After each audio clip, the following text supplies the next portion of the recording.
সাংবাদিক বন্ধুদের স্বাগত জানাই। মাননীয় মুখ্যমন্ত্রীর পৌরোহিত্যে গতকাল ক্যাবিনেট বৈঠক সম্পন্ন হয়েছে। সিদ্ধান্ত সেটা গৃহীত হয়েছে আপনাদের মাধ্যমে আমি রাজ্যবাসীকে অবগত করতে চাইছি। আমাদের সোশ্যাল ওয়েলফেয়ার এসসি ওয়েলফেয়ার যে দপ্তর তপশিলি জাতি, সেই দপ্তরের অধীন যে আমাদের হোস্টেলগুলো রয়েছে তাতে প্রতিদিন এই হোস্টেলের মধ্যে যে ছাত্রছাত্রীরা থাকছে প্রতিদিন তাদের একটা স্টাইপেন্ড প্রদান করা হয় এবং সেই স্টাইপেন্ড বর্তমানে 80 টাকা করে প্রদান করা হয়। ক্যাবিনেট সিদ্ধান্ত গ্রহণ করেছে যে তাদের এই স্টাইপেন্ড 80 টাকা থেকে বৃদ্ধি করে 100 টাকা করা হবে। অর্থাৎ প্রতিদিন শিডিউল কাস্ট তপশিলি জাতি সম্প্রদায়ের যারা রয়েছে তাদের যে হোস্টেলগুলো রয়েছে প্রতিদিন যে একটা স্টাইপেন্ড 80 টাকা করে প্রদান করা হয় সেই টাকা বৃদ্ধি করে 100 টাকা করার সিদ্ধান্ত গ্রহণ করা হয়েছে। আমাদের রাজ্যে বর্তমানে গভর্নমেন্ট রান এসসি যে বয়েজ হোস্টেল রয়েছে তার সংখ্যা আছে 33 এবং নাম্বার অফ বোর্ডার্স তার মধ্যে রয়েছে 363 জন। Government run SC girls hostel রয়েছে 20টি, তার মধ্যে বোর্ডার গার্লস মহিলারা রয়েছে 319 জন। এনজিও রান যে এসসি হোস্টেল যেটা এনজিও চালায় একটা রয়েছে, তার মধ্যে বোর্ডার রয়েছে 30 জন। তো বয়েজ হোস্টেল 33টা, 363 জন বোর্ডার। গার্লস হোস্টেল 20টা রয়েছে, 319 জন বোর্ডার। এনজিও রান একটা হোস্টেল রয়েছে, তার মধ্যে 30 জন বোর্ডার রয়েছে। এই টোটাল 712 জন ছাত্র ছাত্রী আমাদের রাজ্যে বিভিন্ন এসসি হোস্টেলগুলোতে রয়েছে। তাদের প্রত্যেককে প্রতিদিন যে 80 টাকা প্রদান করা হতো সেটা বৃদ্ধি পেয়ে 100 টাকা করার সিদ্ধান্ত গ্রহণ করা হয়েছে মাননীয় মুখ্যমন্ত্রীর পৌরোহিত্যে গতকাল ক্যাবিনেট বৈঠক। সাংবাদিক বন্ধুরা, আমাদের আরেকটা গুরুত্বপূর্ণ সিদ্ধান্ত, recruitment of 32 driver. Now this is designated as junior driver on fixed pay basis under the Health and Family Welfare Department, Government of Tripura, through direct recruitment. আমাদের স্বাস্থ্য এবং পরিবার কল্যাণ দপ্তরের উদ্যোগে আমাদের 32 জন ড্রাইভার নিয়োগ করা হবে। এই নিয়োগ করবে ট্রান্সপোর্ট ডিপার্টমেন্ট, কারণ পরিবহন দপ্তর হচ্ছে নোডাল ডিপার্টমেন্ট ড্রাইভার রিক্রুটমেন্টের জন্য। পরিবহন দপ্তরে ড্রাইভার রিক্রুটমেন্ট করবে। স্বাস্থ্য এবং পরিবার কল্যাণ দপ্তর তরফ থেকে এই সিদ্ধান্ত গ্রহণ করা হয়েছে। Feeling up of 32 post of driver, বর্তমানে এটা জুনিয়র ড্রাইভার হিসেবে ডেজিগনেটেড করা হয়েছে। 32 জুনিয়র ড্রাইভার নিয়োগ করা হবে স্বাস্থ্য পরিবার কল্যাণ দপ্তরের অধীন। ট্রান্সপোর্ট দপ্তরের তরফ থেকে সেই নিয়োগ প্রক্রিয়া সম্পন্ন করা হবে as per roster. গভর্নমেন্টের যে পলিসি রয়েছে রিজার্ভেশনে সেটা ফলো করা হবে। আমাদের revenue department proposal for filling up of 10 revenue inspectors, revenue দপ্তরের 10 জন রেভিনিউ ইন্সপেক্টর নিয়োগ করা হবে। গতকাল ক্যাবিনেট মিটিং এ সেই সিদ্ধান্ত গ্রহণ করা হয়েছে। টিপিএসসির মাধ্যমে সেই নিয়োগ প্রক্রিয়া সম্পন্ন হবে। 10 vacant post of revenue inspector আমাদের রেভিনিউ দপ্তরের অধীন টিপিএসসি সে নিয়োগ প্রক্রিয়া সম্পন্ন করবে। গতকালকে ক্যাবিনেট বৈঠকে সেই সিদ্ধান্ত গ্রহণ করা হয়েছে। পাশাপাশি proposal for filling up of 6 number of assistant survey officer revenue দপ্তরের অধীন assistant survey officer group B gazetted through TPSC নিয়োগ করার সিদ্ধান্ত সেখানে গ্রহণ করা হয়েছে। 10 জন আরআই রেভিনিউ ইন্সপেক্টর এবং 6 জন অ্যাসিস্ট্যান্ট সার্ভে অফিসার সবটাই টিপিএসসি মাধ্যমে নিয়োগ প্রক্রিয়া সম্পন্ন হবে রেভিনিউ দপ্তরের অধীনে। আমাদের সিদ্ধান্ত গ্রহণ করা হয়েছে, আপনারা জানেন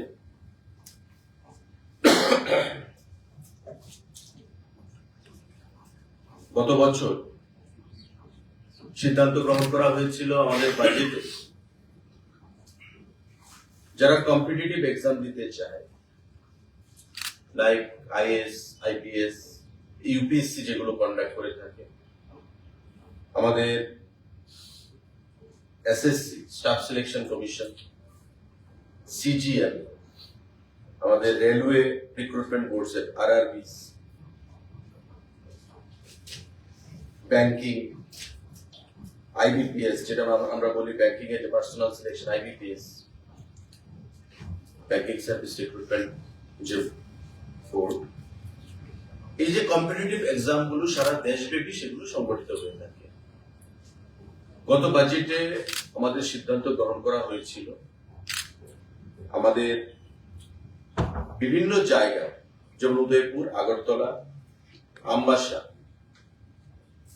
ওই সেন্টারগুলোতে কোচিং প্রদান করা হবে এবং যাতে রাজ্যের ছাত্ররা, অনেক সময় আমরা দেখি এই সমস্ত কম্পিটিটিভ এক্সাম গুলোর জন্য রাজ্যের বাইরে কলকাতা, কোটা, দিল্লি ওই সমস্ত জায়গায় গিয়ে মোটা টাকা দিয়ে তারা ভর্তি হচ্ছে, কম্পিটিটিভ এক্সাম দিচ্ছে, অনেকে সফলতা পাচ্ছে আবার অনেকে পাচ্ছে না।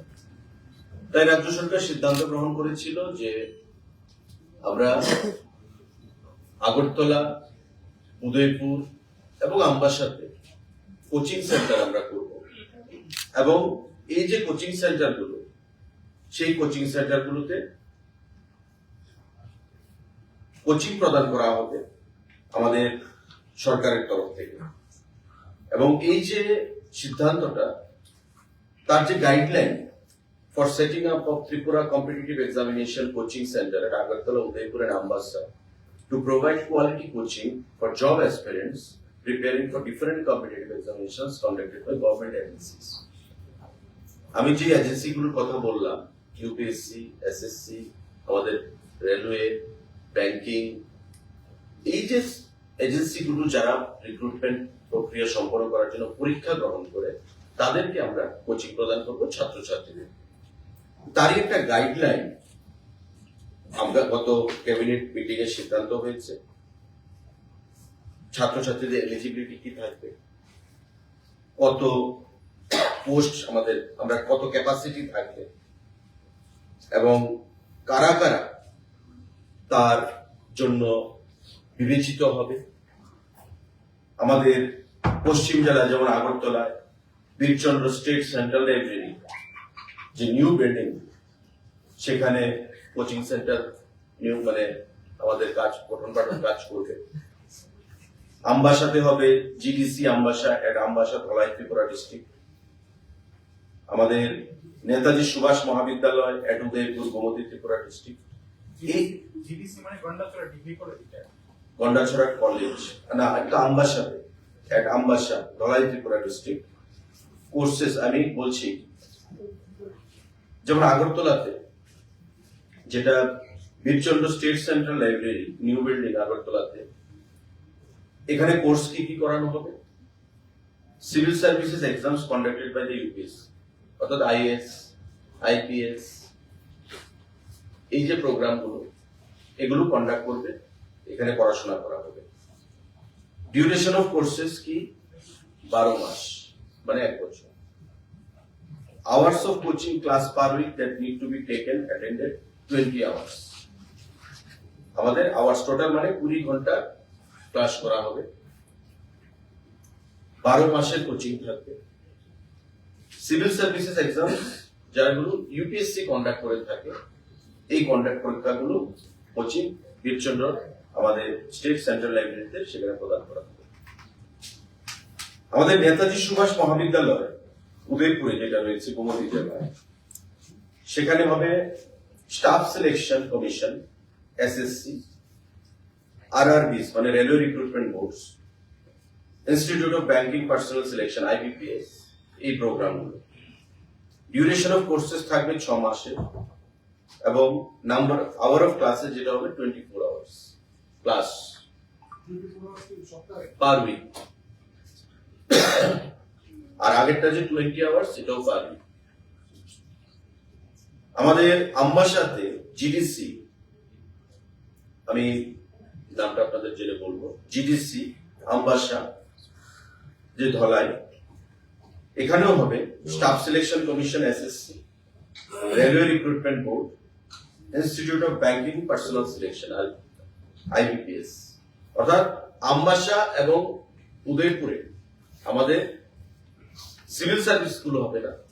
যারা সিভিল সার্ভিস করতে চায় তাদের আগরতলায় এসে বীরচন্দ্র স্টেট সেন্ট্রাল লাইব্রেরিতে পড়তে হবে, ইউপিএসসি কন্ডাক্ট করবে এগুলো।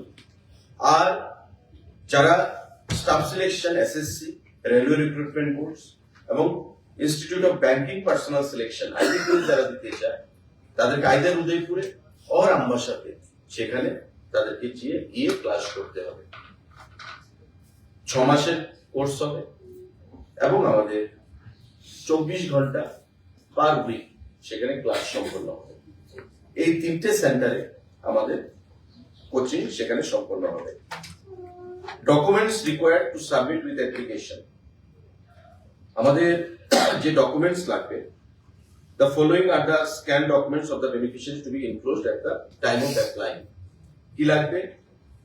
আমাদের 10th ক্লাসের অ্যাডমিট কার্ড এবং মার্কশিট এজ এজ প্রুফ, আমাদের 12th ক্লাসের মার্কশিট লাগবে, last academic qualification marksheet, permanent residence certificate PRTC লাগবে, পাসপোর্ট সাইজ ফটোগ্রাফ লাগবে, কাস্ট সার্টিফিকেট লাগবে যদি এসসি এসটি বা রিজার্ভেশনের আওতায় আসে, আধার কার্ড অফ দ্য বেনিফিশিয়ারি। এই পেপারস গুলো সেখানে প্রদান করতে হবে ডিউরিং অ্যাপ্লিকেশন ফর্ম সাবমিশন। আমাদের যে সিলেকশন হবে, আমাদের eligibility criteria for the beneficiaries, এটা হবে ত্রিপুরা রাজ্যের বেনিফিশিয়ারি হতে হবে, অর্থাৎ ক্যান্ডিডেট ত্রিপুরা রাজ্যের হতে হবে। আমাদের গ্রাজুয়েশন থাকতে হবে, কারণ আপনারা জানেন যে এই এক্সাম গুলো দিতে গেলে মিনিমাম কোয়ালিফিকেশন যে ক্রাইটেরিয়া সেটা হচ্ছে গ্রাজুয়েশন। তার গ্রাজুয়েশন সার্টিফিকেট থাকতে হবে, ত্রিপুরা রাজ্যের পিআরটিসি তার থাকতে হবে, মানে এভিডেন্ট অফ ত্রিপুরা হতে হবে, এবং একটা স্ক্রিনিং হবে সরকারের তরফ থেকে, এটা হায়ার এডুকেশন ডিপার্টমেন্ট পরিচালনা করবে। একটা স্ক্রিনিং হবে এবং সম্পূর্ণভাবে মেরিট বেসিস তাদেরকে প্রভিশন দেওয়া হবে। এবং প্রত্যেকটা সেন্টারে আমাদের 100 জন করে সেখানে অ্যাসপিরেন্ট থাকতে পারবে। The number may increase or decrease depending upon the requirement. কিন্তু সিদ্ধান্ত যেটা হয়েছে যে প্রতিটা সেন্টারে 100 জন করে আমাদের ক্যান্ডিডেট আমরা নেব, অর্থাৎ 3টা সেন্টারে 300, ইউপিএসসি যারা দেবে এই সেন্টারে 100 আগরতলা সেন্টারে, এবং উদয়পুর এবং আমবাসা সেন্টারেও 100 করে যারা স্টাফ সিলেকশন বা আইবিপিএস বা ব্যাংকিং যে পরীক্ষাগুলো দেবে তাদেরকে 100 করে সেখানে কোটা প্রতিটা সেন্টারে থাকবে। এটা এমন নয় যে এটা ফিক্সড, এটা বাড়তেও পারে, এটা কমতেও পারে। আর সম্পূর্ণভাবে যে আমাদের সিলেকশন সেটা সম্পূর্ণভাবে মেরিট বেসিস। রাজ্য সরকারের তরফ থেকে সেটা সিদ্ধান্ত গ্রহণ করা হয়েছে গতকালকে ক্যাবিনেট মিটিং। আমাদের আরেকটা গুরুত্বপূর্ণ সিদ্ধান্ত, কেন্দ্রীয় সরকারের যে সোশ্যাল ওয়েলফেয়ার এন্ড সোশ্যাল জাস্টিসের যে দপ্তর, যেটা রাজ্য সরকারের অধীন রয়েছে, social welfare and social education department, সমাজ শিক্ষা এবং সমাজ কল্যাণ যে দপ্তর, সেখানে একটা নতুন স্কিম নারী আদালত। আমাদের রাজ্যে বা সারা দেশে এমনও জায়গা রয়েছে যখন নারীরা নির্যাতিত হয়, অনেক সময় তারা কোর্টে যেতেও ভয় পায় বা পঞ্চায়েতে বিচার চাইতে গিয়েও তারা ভয় পায়। মানে একটা সময় দেখা যায় যে নারীদের উপর যতই অত্যাচার হোক, বিচারের বাণী নিরালে দিক দিতে কাঁদে। তার থেকে আমরা যে ওমেন এম্পাওয়ারমেন্টের কথা বলি, এবং আপনারা জানেন যে ওমেন এম্পাওয়ারমেন্টকে আরো শক্তিশালী করার জন্য 33% রিজার্ভেশন আমরা ভারত সরকার সিদ্ধান্ত নিয়েছে, এবং আমাদের রাজ্যেও 3-tier পঞ্চায়েত সিস্টেমে 50% অধিক আমাদের রিজার্ভেশন রয়েছে, জেলা পরিষদ, পঞ্চায়েত সমিতি এবং গ্রাম পঞ্চায়েতে। তো সেই নারীদের উপর যদি অত্যাচার হয় বা নারীদের উপর যদি কোনো ধরনের আক্রমণ সংঘটিত হয়, তবে নারী আদালত নামে একটা নতুন স্কিম পাইলট প্রজেক্ট হিসাবে আমরা ঘোষণা করছি। এবং টু স্টার্ট উইথ, শুরুয়াতটা আমরা করব রাজ্যের 10টা পঞ্চায়েতে। কোন কোন সেই পঞ্চায়েত? নর্থ ত্রিপুরাতে কদমতলা ব্লকের অধীন ফুলবাড়ি পঞ্চায়েত, ঊনকোটি জেলায় চণ্ডীপুর ব্লকের অধীন শ্রীরামপুর পঞ্চায়েত, খোয়াই জেলায় আমাদের খোয়াইআড়ি ব্লকের অধীন ওয়েস্ট সোনাতলা পঞ্চায়েত, পশ্চিম জেলায় বাগুটিয়া আড়ি ব্লকের অধীন লেম্বুছড়া পঞ্চায়েত, সিপাহীজলা জেলায় নলছড়ে খেদাবাড়ি পঞ্চায়েত, গোমতী জেলায় টেপানিয়া আড়ি ব্লকের অধীন টেপানিয়া পঞ্চায়েত, সাউথ ত্রিপুরা জেলায় সাতচাঁদ ব্লকের অধীন বিবেকানন্দ পল্লী পঞ্চায়েত, এবং ধলাই যেহেতু আমাদের অ্যাসপিরেশনাল ডিস্ট্রিক্ট, তাই ধলাই জেলায় আমাদের সালেমা আড়ি ব্লক, দুর্গা চৌমনি আড়ি ব্লকের অধীন আমরা 3টা পঞ্চায়েত আমরা মানে সিদ্ধান্ত নিয়েছি। সিঙ্গানলা পঞ্চায়েত, হালাহালি পঞ্চায়েত, নর্থ হালাহালি পঞ্চায়েত, অর্থাৎ 10টা পঞ্চায়েতে এই যে নারী আদালত as a case study pilot project হিসেবে আমরা সূচনা করব। সেখানে একটা কমিটি থাকবে, ম্যাক্সিমাম 9 জন। ধরুন ফুলবাড়ি পঞ্চায়েত, ওই ফুলবাড়ি পঞ্চায়েতের মধ্যে সোশ্যাল এভিডেন্স, রিটায়ার্ড টিচার বা সেখানকার সোশ্যাল ওয়ার্কার, প্রমিনেন্ট কোন সোশ্যাল সামাজিক ব্যক্তিত্ব বা সেখানকার সামাজিক বাইরে কোন রাজনৈতিক ব্যক্তিত্ব বা প্রতিষ্ঠিত মানুষ, সেলফ হেল্প গ্রুপের সদস্য হতে পারে, সেখানে তারা বিচার করবে। মানে নারী আদালত, যে নারী আক্রান্ত সে ওই পঞ্চায়েতে বিচার চাইবে, ওই যে বডিটা থাকবে 9 জনের ম্যাক্সিমাম, সে বডিটা, ওই বডিটা সেখানে বিচার করবে। আমাদের যেমন মহিলা কমিশন রয়েছে, মহিলা কমিশনের যিনি চেয়ারপারসন হন, ওনার অধীন মেম্বাররা রয়েছে, ঠিক তেমনি পঞ্চায়েতেও নারী আদালত বলে ভারত সরকারের এটা একটা স্কিম। রাজ্য সরকারকেও বলা হয়েছে যে পাইলট প্রজেক্ট হিসাবে 10টা পঞ্চায়েতকে বাছার জন্য, আমি যে পঞ্চায়েতগুলোর নাম বললাম সারা রাজ্যের প্রতিটা জেলায় বিভিন্ন ব্লকের অধীন, সেই পঞ্চায়েতগুলোতে আমরা কেস স্টাডি হিসেবে পাইলট প্রজেক্ট হিসেবে আমরা সেই স্কিমটাকে শুভ সূচনা করব। এটা ক্যাবিনেটে সিদ্ধান্ত গ্রহণ করা হয়েছে। এটা সম্পূর্ণটাই মহিলাদের উপর যেন কোনো অত্যাচার সংঘটিত না হয় বা নারীদের উপর অত্যাচারকে যেন আমরা একদম জিরোর মধ্যে নিয়ে আসতে পারি, জিরো টলারেন্সে, সেই জিনিসটা করার জন্য এই নারী আদালত বলে মহিলাদের সশক্তিকরণের জন্য এই স্কিম ভারত সরকার ঘোষণা করেছে। এবং গতকাল ক্যাবিনেটে রাজ্য সরকারের তরফ থেকে এটা গ্রহণ করা হয়েছে। আগামী দিনে দপ্তরের তরফ থেকে আরো কি নোমেনক্লেচার বা মোডাস অপারেন্ডি থাকবে, সেটা দপ্তরের থেকে সেটা সিদ্ধান্ত গ্রহণ করা হবে। বিচার প্রক্রিয়া এটা আমরা বলি যে গ্রামীণ সালিসি, যেটা আমরা বলি সে গ্রামীণ সালিসি সেটা সংগঠিত হবে। কারণ আমরা অনেক সময় কি দেখি যে panchayat is an elected body represented by few leaders from a particular political party.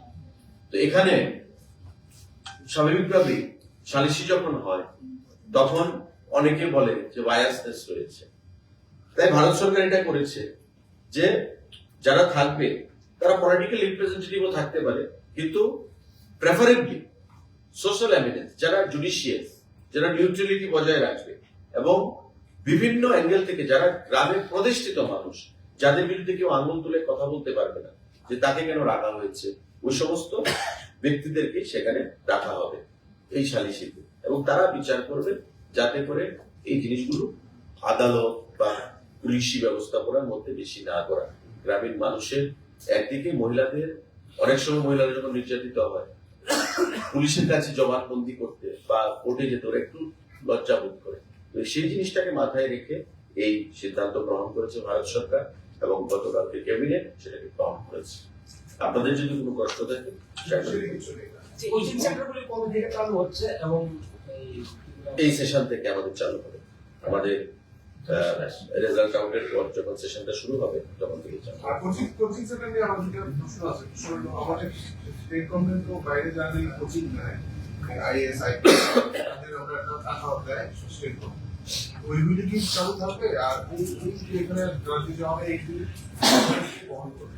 যে স্কিম তো চালু আছে বা যেগুলো দেওয়া হচ্ছে, কিন্তু বর্তমানে যেটা গত বাজেটে হয়তো আপনাদের মনে আছে, গত বাজেটে অর্থমন্ত্রী সেটা ঘোষণা করেছিলেন।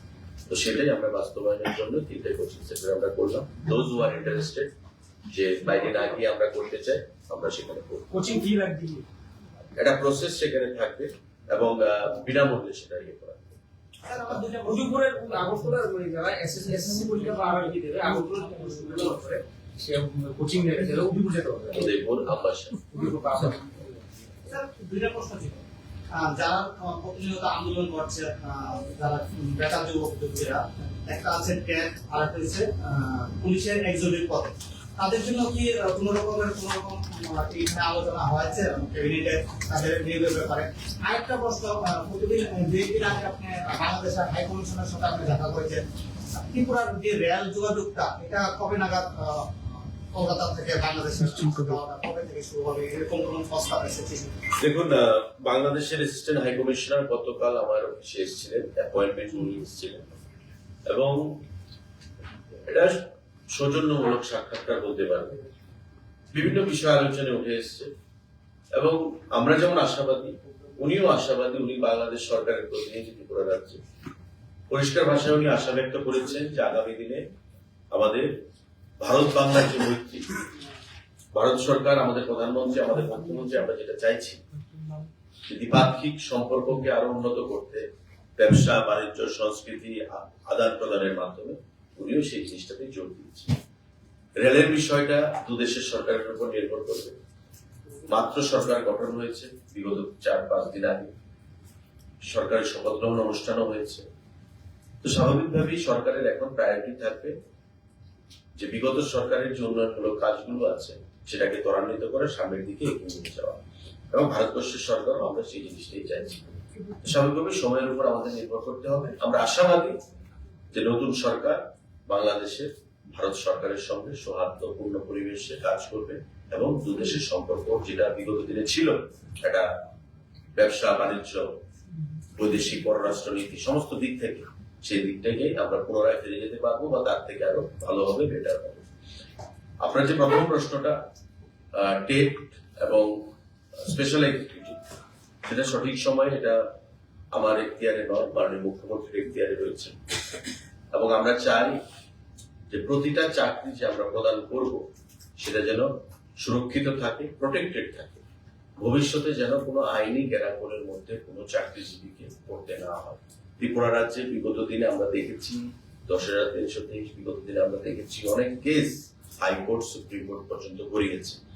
এতে করে যারা জব সিকার, যারা অ্যাসপারেন্ট, তাদের তো কোনো ভুল ছিল না বা দোষ ছিল না, সরকারের দোষ ছিল বিগত দিনে, বিগত সরকারের সময়।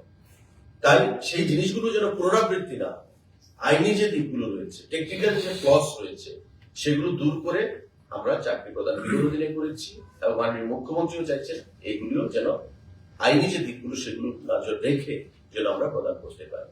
তো যখন আমরা চাকরি প্রদান করব এই চাকরিগুলো যেন কোনো সময় হারাতে না হয়, খোয়াতে না হয় এই জব সিকারদেরকে, অ্যাসপিরেন্টদেরকে, সেগুলো মাথায় রেখেই প্রদান করা হয়। ত্রিপুরাতে যে কোচিং সেন্টার চালু করা হচ্ছে, এটা কি এই প্রথমবার হচ্ছে এরকম ব্যবস্থাপনাটা মানে সরকারি উদ্যোগে? এবং আরেকটা প্রশ্ন হচ্ছে ওই যে গ্রামীণ স্তরের মহিলাদের সংক্রান্ত যে কমিটি, এটা এই বডিটা কিভাবে তৈরি করা হবে, মানে এখানে মহিলাদের অংশগ্রহণ কেমন থাকবে? এটা সোশ্যাল ওয়েলফেয়ার দপ্তর থেকে জাস্ট গতকাল সিদ্ধান্ত গ্রহণ করা হয়েছে। এখন একটা নোমেনক্লেচার তারা তৈরি করবে, কিভাবে তারা সেটা তৈরি করবে আপনার সোশ্যাল ওয়েলফেয়ার দপ্তর থেকে সেটা পরিষ্কার করবে, যখন এটা ইমপ্লিমেন্টেশন হবে। আর কোচিং সেন্টার যেটা, এটা তো আমাদের প্রথমবার, গতবার বাজেটে আমাদের ঘোষণা ছিল যে আমরা করব এই অর্থ বছরে এখনো শেষ হয়নি, চলছে। এই অর্থ বছর থেকে এটা আমরা সিদ্ধান্ত গ্রহণ করা হবে। এবং আমি মনে করি যে ত্রিপুরা রাজ্যে একটা বিশাল সংখ্যার ছেলে মেয়েরা কোটাতে যায় বা বাইরে পড়াশোনা করছে এই অল ইন্ডিয়া সার্ভিসের চাকরিগুলো পাওয়ার জন্য, তাদের জন্য যারা ফিনান্সিয়ালি একটু ব্যাকওয়ার্ড ক্লাসে রয়েছে তাদের জন্য অনেকটাই সুবিধা হবে। বাজেট সেশন কবে থেকে শুরু করে আসবে? মোস্ট প্রবাবলি মার্চ মাসে, মোস্ট প্রবাবলি, যেটা এখনো বিএসসি বসেনি, আমি অফ দ্য রেকর্ড বলছি, most probably second week of March. Faculty নোমেনক্লেচারের পরে নিব কোচিং সেন্টারে। হ্যাঁ, এটা এসওপি কি হবে এটা হায়ার এডুকেশন দপ্তর থেকে বলছে। একটা বিষয় আমি বলে দিই, আপনি বললেন যে টেট উত্তীর্ণ বা স্পেশাল এক্সিকিউটিভ যারা আছে বারংবার তারা একটাই কথা বলছে, ঠিক আছে আপনি যেটা বললেন এটাও আমরা শুনলাম, এরা বলছে যে আমাদের তো বয়স উত্তীর্ণ হয়ে গেছে। আমরাও দেখেছি যখন খবর করতে যাই তখন এরা বয়স উত্তীর্ণ হয়ে গেছে। তাদের উদ্দেশ্যে আপনি কি বলবেন যে আমরা বয়স উত্তীর্ণ হলে তো আর চাকরি হবে না, তাহলে আমরা অন্যদিকেও কোথাও না কোথাও অন্যদিকে ট্রাই করতাম। তারা বারংবার এইটা সংবাদ মাধ্যমে বলে থাকে, আপনি কি বলবেন? দেখুন, আমি আগেই বলেছি এটা আমার দপ্তরের এখতিয়ার নয়। আমি আজকে ক্যাবিনেট ব্রিফিং এর জন্য এসেছি, ঠিক আছে? আর এই বিষয় নিয়ে এডুকেশন দপ্তর ভালো বলতে পারেন, মানে মুখ্যমন্ত্রীর এখতিয়ার রয়েছে বিষয়গুলো। তারপর আমি বলছি যে সমস্ত জিনিসই আমাদের সরকার যখন চাকরি প্রদান করবে তারা আইনি সমস্ত বিষয় দেখে পুঙ্খানুপুঙ্খ ভাবে চাকরি প্রদান করবে। এবং প্রতিটি ক্ষেত্রে টেট বলুন, স্পেশাল এক্সিকিউটিভ বলুন, টিপিএসসি বলুন, কোনো অবস্থাতে যেন চাকরি খোয়াতে না হয়, কেস যেন না হয়, সেই বিষয়গুলো দেখে চাকরি প্রদান করছে। নিশ্চয়ই জটিলতা রয়েছে, সেই জটিলতাগুলো নিরসনের জন্য চেষ্টা চলছে। এখন বয়স তো দেখো কারোর জন্য আটকে থাকে না, এই জিনিসগুলো আমাদের বুঝতে হবে। বয়স কারোর জন্য আটকে থাকবে না। আবার আমাদের সিস্টেমে আমাদের চাকরির যে বয়স সীমা, সে বয়স সীমাটা ধার্যমান করে রাখা হয়েছে। জেনারেলের জন্য 40, এসসি এসটির জন্য 45। তো সেই জিনিসটা মাথায় রাখতে হবে। সমস্ত কিছু বিচার করেই সরকার সিদ্ধান্ত নেবে, দপ্তর সিদ্ধান্ত নেবে। গোয়ারের সঙ্গে আগরতলার ইন্টারসিটি ট্রেন নিয়ে কোনো পরিকল্পনা বা যেটা আগামী মাসে কি বাড়তে পারে সেটা ইন্টারসিটি ট্রেন কানেকশন? আমরা দাবি করেছি মাননীয় রেলমন্ত্রী মুখ্যমন্ত্রীও করেছেন, আমিও পরিবহন মন্ত্রী হিসেবে দপ্তরের সঙ্গে আলোচনা করেছি, মন্ত্রীর সঙ্গে চিঠি দিয়েছি। এগুলো সিদ্ধান্ত গ্রহণ হবে নিশ্চয়ই, কারণ বিগত দিনে এমন এমন সিদ্ধান্ত রেল দপ্তর গ্রহণ করেছে ভারত সরকারের, যেগুলো আমরা কখনো আশাও করতে পারি। আমরা না চাইতেও অনেক কিছু সিদ্ধান্ত তারা প্রদান করেছে। তো আমরা আশা করবো যে আগামী দিনে আমাদের যে দাবি সেগুলোকে মান্যতা দিয়ে রেল দপ্তর সিদ্ধান্ত গ্রহণ করবে। এই রুটে বন্দে ভারতের কোনো ডেভেলপমেন্ট আছে? অ্যাকচুয়ালি ত্রিপুরার যে জিওগ্রাফিক্যাল লোকেশন এবং বন্দে ভারতের যে আপনাদের যে স্পিড, সেটা ত্রিপুরার সয়েল কন্ডিশন, সার্ভের উপর সেটা ডিপেন্ড করবে। তো আমাকে ভার্বেলি যেটা রেলমন্ত্রী বলেছিলেন একবার ডিসকাশনের সময়, যে ত্রিপুরার যে সয়েল কন্ডিশন ভারতবর্ষের অন্যান্য রাজ্যের সয়েল কন্ডিশনের মতো নয়, আর বন্দে ভারতের যে স্পিড সেটা অত্যধিক বেশি। তো আগামী দিনে একটা প্রস্তাব মাননীয় মুখ্যমন্ত্রী পেশ করেছেন, তো ওদের কনসিডারেশনে রয়েছে। আমরা আশা করি আগামী দিনে বন্দে ভারত ত্রিপুরা থেকে আমরা চালু করতে পারি। কিন্তু ওই কিছুদিন আগে যেহেতু ফরেস্ট এরিয়া দিয়ে আমাদের যেতে হয়, একটা হাতির মৃত্যু ঘটনা ঘটেছিল, তো অটোমেটিকলি রেল দপ্তরের উপর একটা সেখানে কেস মানে ঢুকে দেওয়া হয়েছিল ফরেস্ট দপ্তর থেকে। সেই জিনিসগুলো রেল দপ্তরের মাথায় রয়েছে, চিন্তাধীন রয়েছে। সমস্ত কিছু বিচার করেই তারা আগামী দিনে সিদ্ধান্ত গ্রহণ করবে। তো মাননীয় মুখ্যমন্ত্রীও এই মাননীয় রেল মন্ত্রকের কাছে, রেলমন্ত্রীর সঙ্গে দিল্লিতে কথা বলেছেন বন্দে ভারত নিয়ে, আমিও কথা বলেছি বন্দে ভারত নিয়ে, যাতে আগামী দিনে চালু করা যায়। তো আমরা আশাবাদী যে সেদিন দূর নয় যে ত্রিপুরা রাজ্য থেকে আগরতলা থেকে বন্দে ভারতের ফ্যাসিলিটি বা পরিষেবা রাজ্যে মানুষ পাবে। স্যার কন্ডিশনে বন্দে ভারত কি না না, সেটা সার্ভে, আমি এটা বলেছি যে তারা গভর্নমেন্ট অফ ইন্ডিয়া নেগেটিভ বলে যে soil condition not conducive or applicable, মানে অ্যাপ্রোপ্রিয়েট, এটা বলেছে যে সয়েল কন্ডিশনটা টেস্ট করতে হবে, তার জন্য সার্ভে হবে। বন্দে ভারতের স্পিড সমস্ত কিছু আমাদের মানে যে ফরেস্টের উপর দিয়ে যাচ্ছে, হাতির বিভিন্ন সমস্যা রয়েছে, ফরেস্টের বিভিন্ন সমস্যা রয়েছে, সমস্ত কিছুগুলো তারা একটা সার্ভে করে, সার্ভে করে তারপরে সেই সিদ্ধান্ত তারা গ্রহণ করে। সার্ভে হবে আবার সার্ভে হবে, সার্ভে সার্ভে হবে সার্ভে হয়ে তারপর সেটা, কারণ প্রতিটা রেল ট্রেক যখন আমি আপনাকে বলি, যেমন সাবরুম পর্যন্ত রেল সার্ভিস পরিষেবা আমাদের হয়ে গেছে, বিগত দিনে ছিল না। এই যে সাবরুম পর্যন্ত যে গেছে সেটা আগে সার্ভে হবে। আমাদের ডাবল লেন, যে আমরা চাইছি না যে আমাদের ডাবল লেন করা হোক, এখন তো সিঙ্গেল না, আমরা চাইছি ডাবল হবে, তারও সার্ভে কাজ মোটামুটি সম্পন্ন হয়ে গেছে। তো সমস্ত কাজ যখন হবে তার আগে আমরা যেমন ডিপিআর প্রজেক্ট করার আগে ডিপিআর করতে হয়, কনসেপ্ট নোট দিতে হয়, তারপর অ্যাডমিনিস্ট্রেটিভ অ্যাপ্রুভাল আসবে, তারপর স্যাংশন আসবে, তারপর আপনি টেন্ডার করবেন, কাজ শুরু হবে। তো এই জিনিসটা আমাদের সার্ভে করতে হবে, এবং সার্ভের রেজাল্ট কি আসবে তার উপর ডিপেন্ড করবে যে কবে হবে, কিভাবে হবে, কখন হবে, সেই জিনিস বন্দে ভারত নিয়ে সার্ভে হয়নি, নতুন করে সার্ভে সার্ভে করতে হবে। সেটা বন্দে ভারত চাইলেই তো শুরু করা যাবে না, এটা সার্ভে করে তারপর আমরা কি এরকম লোক যে বন্দে ভারত নিয়ে সার্ভে শুরু হবে না। মাননীয় মুখ্যমন্ত্রী দিল্লিতে তদবির করেছেন, আমিও করেছি, আমাদেরকে বলেছেন, রেল মন্ত্রক থেকে বলা হয়েছে যে এটা এখন যে প্রসেস গুলো রয়েছে পাইপলাইনে সেগুলো করার পর বন্দে ভারত আমরা, কারণ বন্দে ভারত হচ্ছে মানে হাই স্পিড যেটা, মানে তো তার জন্য অবশ্যই সার্ভে প্রয়োজন, যে সার্ভে করার পরে আমরা করবো। কিন্তু সার্ভের জন্য এখনো গভর্নমেন্ট অফ ইন্ডিয়া ক্লিয়ারেন্স দেয়নি, যখন দেবে নিশ্চয়ই আপনারা আগের প্রসেস গুলি শেষ করে থাকবেন। আচ্ছা, আপনি রেলমন্ত্রীর কাছে একটা অনুরোধ জানিয়েছিলেন আরো কয়েকটা জায়গায় রেল কানেক্টিভিটি না, এখন পর্যন্ত কোনো সিদ্ধান্ত আছে আপনারা জানবেন, ফার্স্ট অফ অল তো আপনাদের মাধ্যমে আমরা জানবো।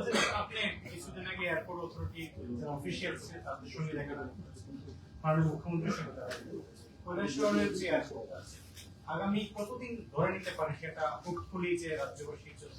দেখুন, স্ট্র্যাটেজিক্যালি কৈলাসহর এয়ারপোর্ট আমাদের কাছে খুবই গুরুত্বপূর্ণ স্ট্র্যাটেজিক্যালি, এবং মাননীয় মুখ্যমন্ত্রীও দিল্লিতে কথা বলেছেন, আমিও কথা বলেছি, ইতিমধ্যে দুবার সার্ভের জন্য টিমও এসছে, তারা করেছে। এখন আমাদেরকে যেটা বলা হচ্ছে যে 19 সিটারের বিমান পরিষেবা চালু করার জন্য 19 সিটার। আবার সিভিল এভিয়েশনের যারা এয়ারপোর্ট অথরিটির আধিকারিক ছিলেন ওনারা বলছেন যে এই 19 সিটার এখন প্লেন ভারতবর্ষ থেকে ছোট প্লেনগুলো এখন মানে খুব কমই চলে, কারণ আপনারা দেখতে পাচ্ছেন যে পুরনো হয়ে গেছে, যান্ত্রিক গোলযোগ দেখা দেয় বিভিন্ন সময়।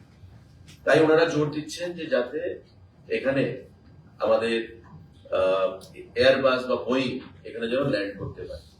তো তার জন্য ল্যান্ড অ্যাকুইজিশনের দরকার রয়েছে। বর্তমানে যা পরিধি রয়েছে সেই পরিধি সাফিসিয়েন্ট না আমাদের এয়ারবাস বা বোয়িং কে এখানে ল্যান্ড করার জন্য বা টেক অফ বা ল্যান্ডিং এর জন্য।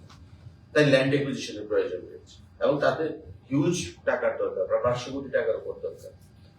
তো মাননীয় মুখ্যমন্ত্রীর সঙ্গে ওনারা মিট করেছেন, নর্থ ইস্টার্ন রিজনের যিনি ডাইরেক্টর এসেছিলেন, আমাদের airport authority of Agartala owner director ছিলেন, এবং প্রাক্তন ডাইরেক্টর যিনি বর্তমান দিল্লির সফদরজঙ্গে রয়েছেন এসসি মিরা, উনিও উপস্থিত ছিলেন।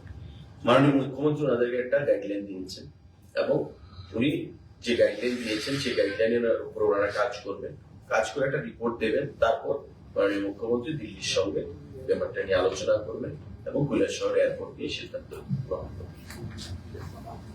ধন্যবাদ।